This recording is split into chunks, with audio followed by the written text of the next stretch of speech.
औषध नाही, इंजेक्शन नाही, आता ऑपरेशन शिवाय पाठ आणि मानेच्या दुखण्यापासून आराम मिळवा. NC wellness centre, Naval petrol पंपासमोर, रेल्वे लाईन, सोलापूर.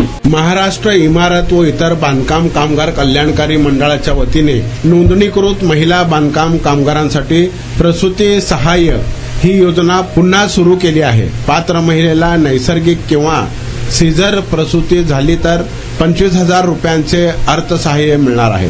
प्रसूतीनंतर 1 वर्षातच अर्ज करावा लागणार आहे. नॉर्मल तसेच सिझेरियन प्रसूतीसाठी समान मदत देण्याचा निर्णय घेण्यात आल्याने महिला बांधकाम कामगारांना मोठा आर्थिक दिलासा मिळणार आहे. प्रसूतीनंतर महिलांना काही काळ काम करता येत नाही. यामुळे या कुटुंबाला याच कालावधीत आर्थिक फटका सहन करावा लागतो.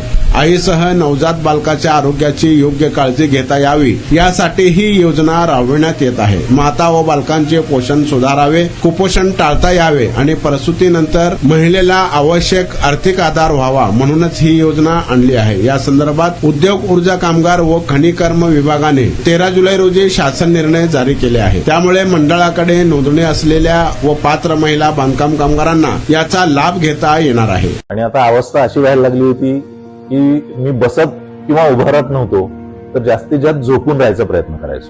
सलगपणे आपण एखादं काम करायला लागलो की बॅकमध्ये पेन येतोय.